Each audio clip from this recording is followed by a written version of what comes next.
So the troubles or afflictions or vexations, everyone would have them. They are also infinite, and we vow to stop them. Only enlightenment can stop them.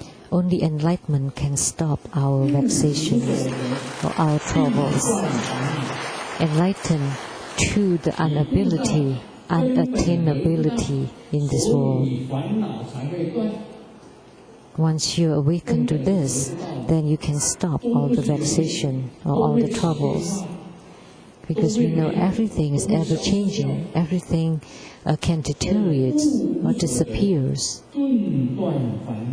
So enlighten to this unattainability, only then you can stop the troubles of vexation. There are big trouble of serious vexation and light vexation.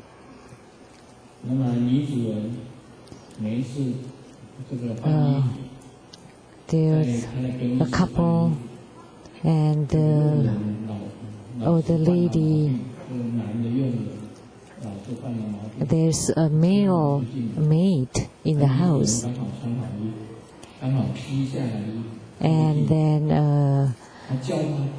the lady of the house is changing her dress, and that the male maid is not knocking whenever he is about to enter into her room. And then the lady of the house told him, why don't you knock? I told you many times to knock before you enter into my room. And then the male maid said, oh, but I want to know whether you are dressed or not already. That's why I didn't knock. So this is just a small trouble of the lady of the house.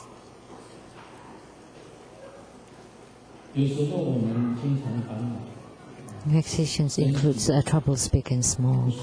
And often we are troubled by things that don't go according to our wishes.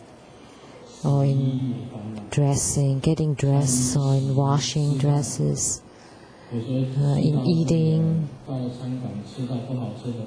or when the food is not good at the restaurants, you're troubled. There are troubles of many kinds, big and small. But as spiritual cultivators, we can handle anything, all kinds of troubles. You know, the troubles or the vexations are infinite, and we vow to stop them.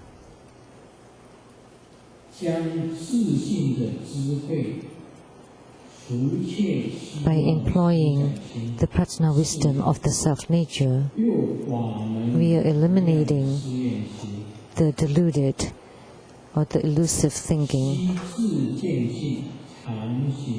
And the Dharma of self-nature is infinite. We vow to learn them.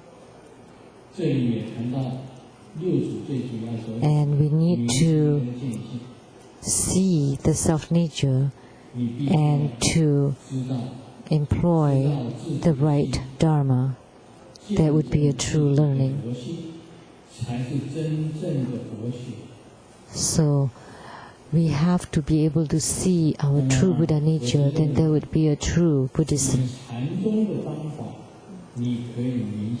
By ways of the Zen Buddhist practices, you can be awakened, your mind can be awakened, and by the practices of Tantric Buddhist practices, you can attain radiance, and then you can also attain Buddha nature. So the true understanding of the mind and the seeing of the self-nature is a true Buddhism. Buddhism is the truly awakened one. That's the highest one. And then you vow to also attain that.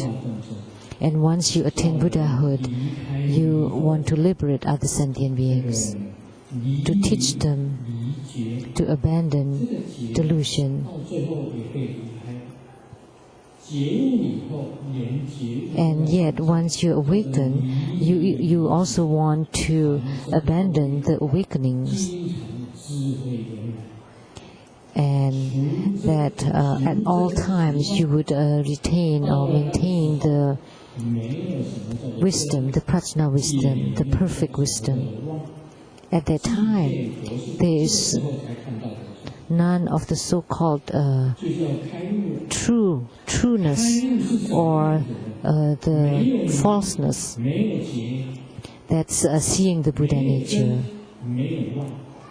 So enlightenment is no truth, no falseness, no trueness, no falseness, and no delusion and no awakening. So you vow to attain Buddhahood. And in your spiritual cultivation, if you're mindful and you often think of this, and that's the power of your vow,